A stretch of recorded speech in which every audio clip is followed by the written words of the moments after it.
हिमालय के धुंधले पहाड़ों में, जहां बंगाल की सरहदें अनजान में मिल जाती हैं, वहां हवा में फुसफुसाहट घूमती हैं।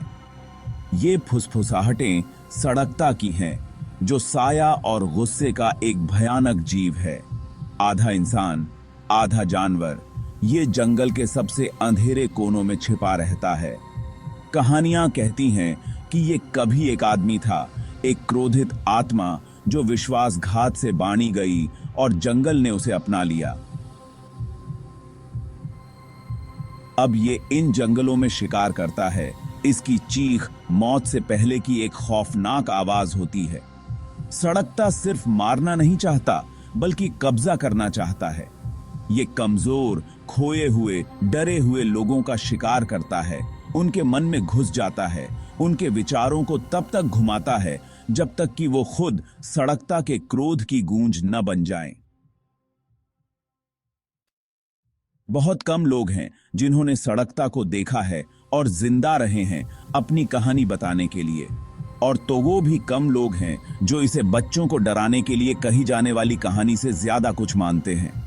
लेकिन सड़कता के शिकारगाह के किनारे बसे बड़ोघाट गांव में ये कहानी एक खौफनाक सच्चाई है।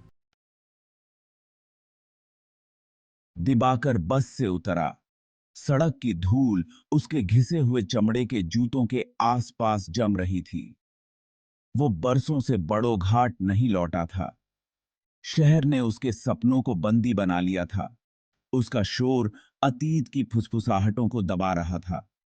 लेकिन उसके दादाजी के गुजरने की खबर ने उसे अपने बचपन के गांव वापस खींच लिया था। उसने चारों ओर देखा, जानी पहचानी जगहों को देखा।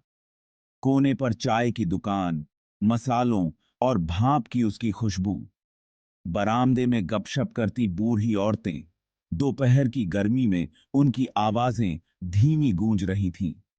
और इन सब से परे जंगल की विशाल उपस्थिति, क्षितिज के सामने एक अंधेरी, उदासी भरी दीवार। उसकी निगाह पेड़ों पर टिकी रही। उनकी परछाइयां उसकी तरफ पंजे की तरह बढ़ती हुई लग रही थीं।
अगले दिन दिबाकर ने अपने दादाजी की पसंदीदा जगह जाने का फैसला किया।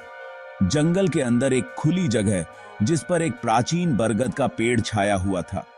इसकी गांठदार जड़ें अजगर जितनी मोटी, जमीन पर सांप की तरह फैली हुई थीं, जो नीचे झाड़ियों में गायब हो रही थीं। यह शांत सुंदरता की जगह थी, फिर भी हवा में एक अजीब सी खामोशी छाई हुई थी, जो केवल कीड़ों की भिनभिनाहट से टूट रही थी। उसने बरगद के नीचे मुट्ठी भर गेंदे के फूल रखे, जो उनके दादाजी की याद में एक मौन भेंट थी। जैसे ही वो मुड़कर जाने लगा, उसने सोचा कि उसने अपने पीछे एक टहनी के टूटने की आवाज सुनी। वो घूमा। उसका दिल तेजी से धड़क रहा था, लेकिन उसे कुछ दिखाई नहीं दिया। जंगल ने मानो अपनी सांसें रोक ली थीं। खामोशी उस पर केफन की तरह दबाव बना रही थी।